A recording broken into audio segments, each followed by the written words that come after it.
ng mga mainstream media. Kaya ito, nilalatag ko po sa inyo to para makita nyo na ang mga umuusik kay BP Sara ay mga walang kaluluwa at mga magnanakaw. Dahil sa pera, ibinenta nila ang kinabukasan natin, ang pag-asa natin na maayos sa sistema ng gobyerno kay BP Sara. Dito, sa harapan ko yung taga-ano to.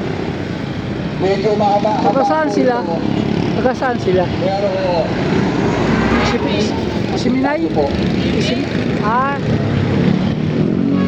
walang congressman na hindi nakinabang sa nakawan sa mga pondong nilalakaw para sa atin. Pati na